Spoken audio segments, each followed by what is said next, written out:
The price you pay for many fresh fruits and vegetables is about to go up. Post-Brexit rules will finally start to come into force from next week, which will see costly checks imposed on imports from Europe. And trade bodies have told ITV News that will see price increases right across the UK. My business editor Joel Hills is here. So, Joel, what exactly are going to be these checks?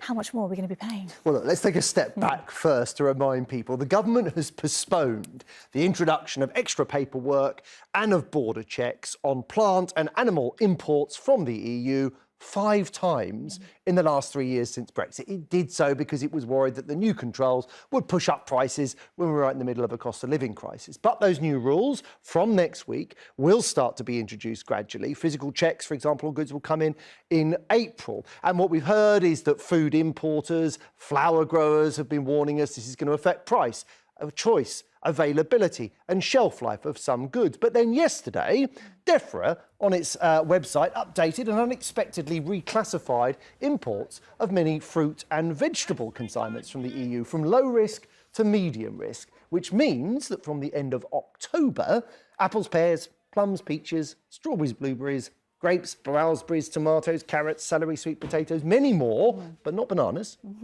will require health certificates and will be subject to border inspections. Around half of the food we eat is imported.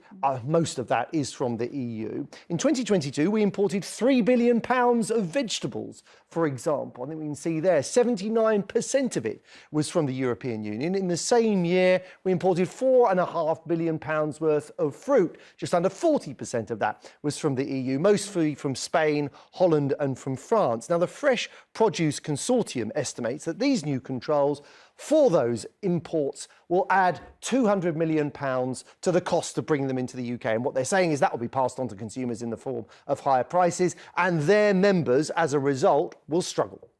The businesses which will be hardest hit will be your local businesses, your local wholesaler who offers that great quality service to your local cafe, your local restaurant, your hotel, your school and your hospital. They are the businesses that are the backbone of our industry. Tonight, a spokesman said the government is committed to delivering the most advanced border in the world, that the paperwork and the border checks are key to protecting the UK's biosecurity, and that the government will support businesses to ensure the efficient trade of fruit and vegetables is maintained between the EU and Britain. But the government doesn't deny prices will rise and isn't challenging the figure of £200 million.